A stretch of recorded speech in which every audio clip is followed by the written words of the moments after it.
Hey Year 5, Miss Harris here. I hope you're all safe and well and being kind to those around you. I'm going to read chapter 1 of The Indian in the Cupboard. So if you've got your texts with you, you can read along with me at home. And if you haven't, you can either pause the video and go get it, or you can use the screen to read along with me at home. If you're not in Year 5, then you can enjoy this amazing, fantastic book with the rest of us. So here we go. The Indian in the Cupboard by Lynn Reid Banks. Chapter 1. Birthday Presents. It was not that Omri didn't appreciate Patrick's birthday present to him. Far from it. He was really very grateful. Sort of. It was, without a doubt, very kind of Patrick to give Omri anything at all, let alone a second-hand plastic red Indian which he himself had finished with.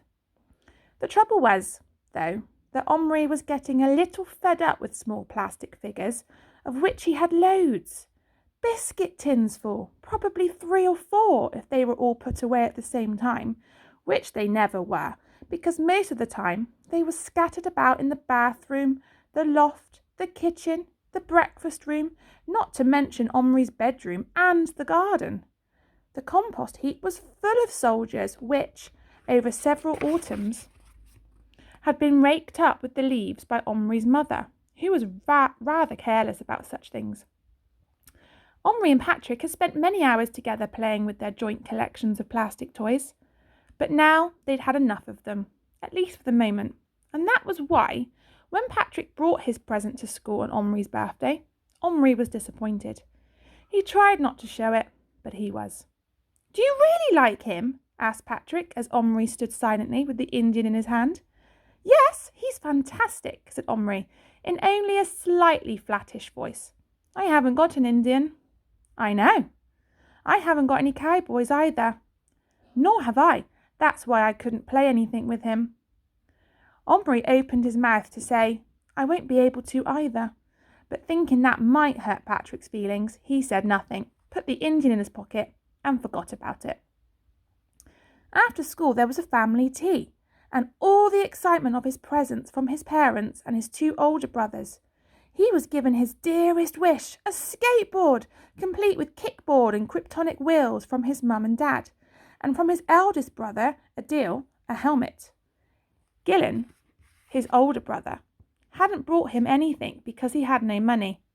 His pocket money had been stopped some time ago in connection with a very unfortunate accident involving their father's bicycle. So when Gillen's turn came to give Omri a present, Omri was very surprised when a large parcel was put before him, untidily wrapped in brown paper and string. "What is it?" "Have a look. I found it in the alley." The alley was a narrow passage that ran along the bottom of the garden where the dustbin stood. The 3 boys used to play there sometimes, and occasionally found treasures that other, perhaps richer neighbours had thrown away. So Omri was quite excited as he tore off the paper. Inside was a small white metal cupboard with a mirror in the door, the kind you see over the basin in an old-fashioned bathroom. You might suppose Omri would once again be disappointed because the cupboard was fairly plain and, except for a shelf, completely empty, but oddly enough he was very pleased with it. He loved cupboards of any sort because of the fun of keeping things in them. He was not a very tidy boy in general, but he did like arranging things in cupboards and drawers and then opening them later and finding them just as he left them. "I do wish it locked," he said. "You might say thank you before you start complaining," said Gillen. "It's got a keyhole," said their mother, "and I've got a whole box full of keys. Why don't you try the smaller ones and see if any of them fit?" Most of the keys were much too big, but there were half a dozen that were about the right size. All but one of these were very ordinary. The unordinary one was the most interesting key in the whole collection, small, with a complicated lock part and a fancy top. A narrow strip of red satin ribbon was looped through one of its curly openings. Omri saved that key to the last. None of the others fitted, and at last he picked up the curly-topped key and carefully put it in the keyhole on the cupboard door just below the knob. He did hope very much that it would turn, and regretted wasting his birthday cake cutting wish on something so silly, or rather unlikely, as that he might pass his spelling test the next day, which it would take real magic to bring about, as he hadn't even looked at the words since they were given out 4 days ago. Now he closed his eyes and unwished the test passed, and wished instead that this twisty little key would turn Gillen's present into a secret cupboard. The key turned smoothly in the lock. The door wouldn't open. "Hey, Mum, I found one!" "Have you, darling? Which one?" His mother came to look. "Oh, that one! How very odd. That was the key to my grandmother's jewel box that she got from Florence.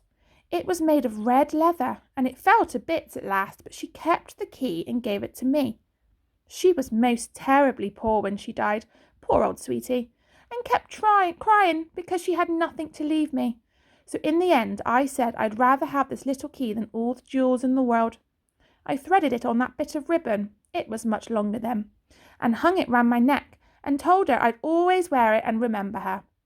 And I did for a long time. But then the ribbon broke, and I nearly lost it." "You could have got a chain for it," said Omri. She looked at him. "You're right," she said. "I should have done just that, but I didn't. And now it's your cupboard key. Please don't lose it, Omri, will you?" Omri put the cupboard on his bedside table, and opening it, looked inside thoughtfully. What would he put in it? "It's supposed to be for medicine," said Gillen. "You could keep your nose drops in it." "No, that's just wasting it. Besides, I haven't any other medicines."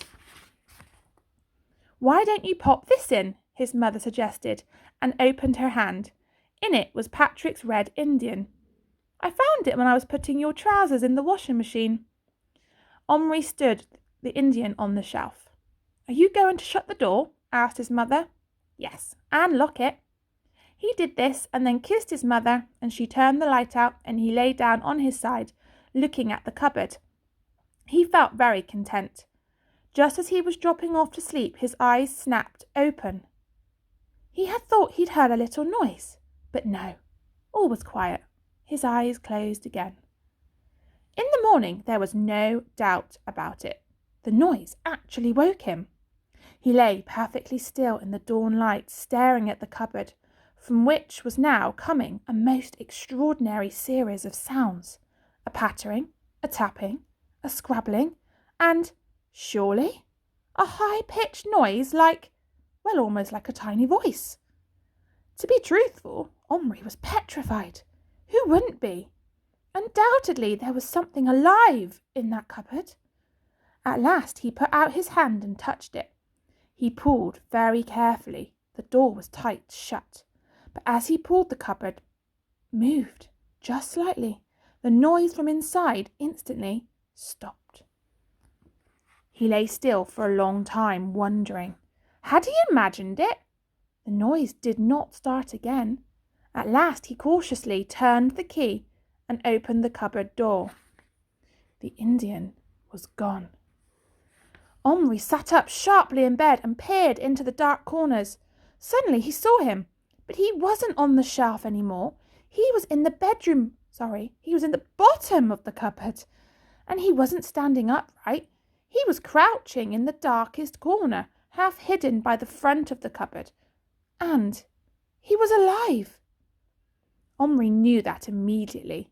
To begin with, though, the Indian was trying to keep perfectly still as Omri had kept, lying in bed a moment ago. He was breathing heavily. His bare, bronze shoulders rose and fell and were shiny with sweat. The single feather sticking out of the back of his headband quivered, as if the Indian were trembling.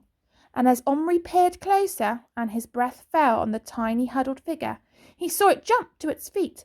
Its minute hand made a sudden darting movement towards its belt and came to rest clutching the handle of a knife smaller than the shaft of a drawing pin. Neither Omri nor the Indian moved for perhaps a minute and a half. They hardly breathed either. They just stared at each other. The Indian's eyes were black and fierce and frightened. His lower lip was drawn down from shining white teeth, so small you could scarcely see them except when they caught the light. He stood pressed against the inside wall of the cupboard, clutching his knife, rigid with terror, but defiant. The first coherent thought that came into Omri's mind as he began to get over the shock was, "I must call the others," meaning his parents and brothers. But something, he wasn't sure what, stopped him. Maybe he was afraid that if he took his eyes off the Indian for even a moment, he would vanish or become plastic again.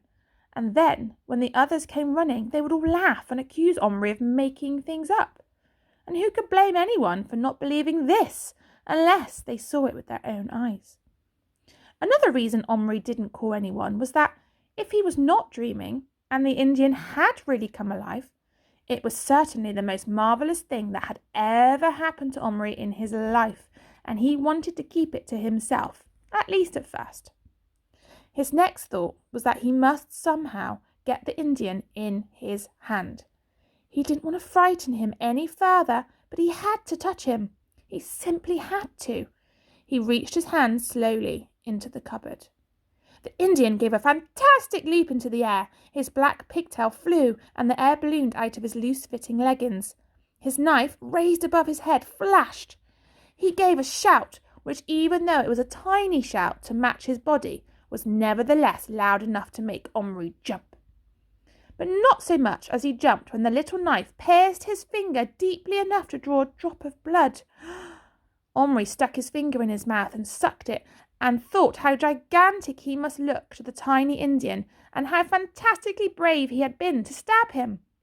The Indian stood there, his feet in moccasins, planted apart on the white painted metal floor, his chest heaving, his knife held ready, and his black eyes wild. Omri thought he was magnificent. "I won't hurt you," he said. "I only want to pick you up."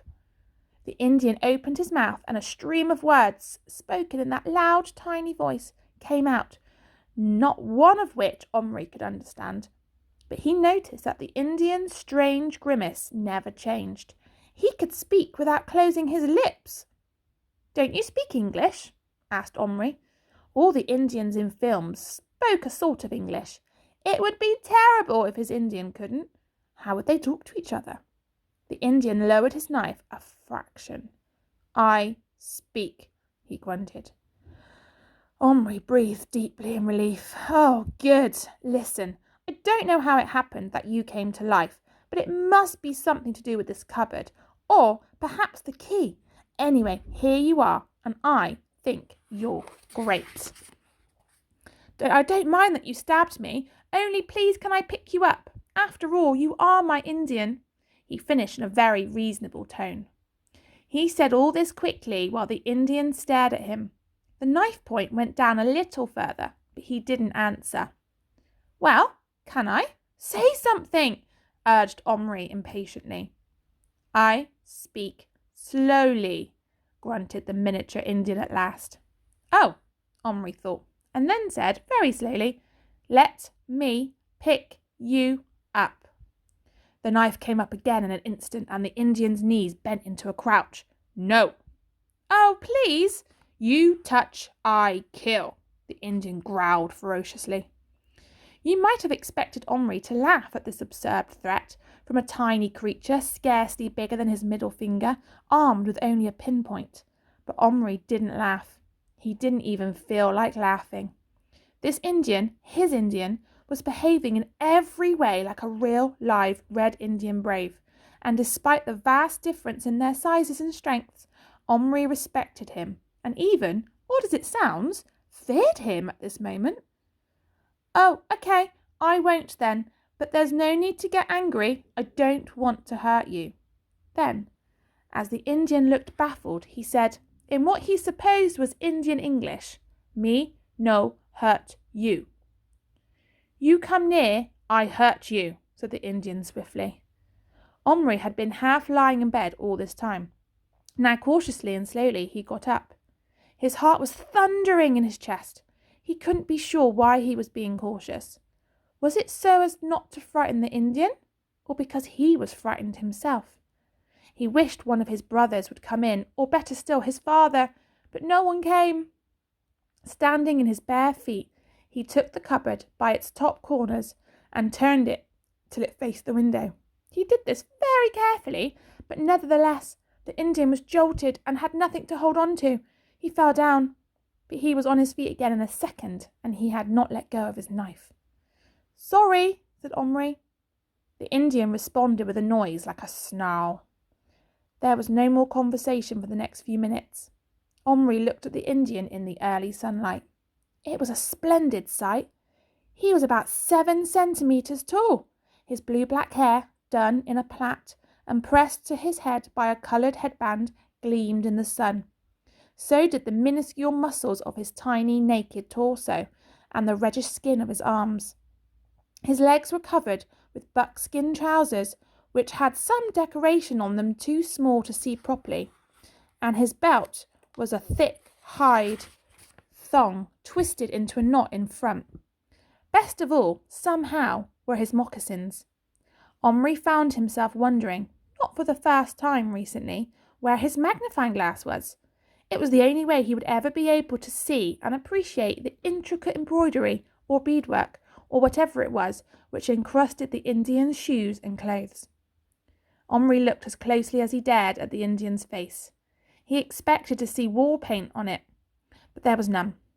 The turkey feather, which had been stuck in the headband, had come out when the Indian fell, and was now lying on the floor of the cupboard. It was about as big as the spike on a conker, but it was a real feather. Omri suddenly asked, "Were you always this small?" "I no small, you big," the Indian shouted angrily. "No," began Omri, but then he stopped. He heard his mother beginning to move about next door. The Indian heard it too. He froze. The door of the next room opened. Omri knew that at any moment his mother would come in to wake him for school. In a flash he had bent down and whispered, "Don't worry, I'll be back." And he closed and locked the cupboard door and jumped back into bed. "Come on, Omri, time to get up." She bent down and kissed him, paying no attention to the cupboard, and went out again, leaving the door wide open. I hope you enjoyed chapter 1 of The Indian in the Cupboard, and I will be reading chapter 2 tomorrow. Look after yourselves. Bye.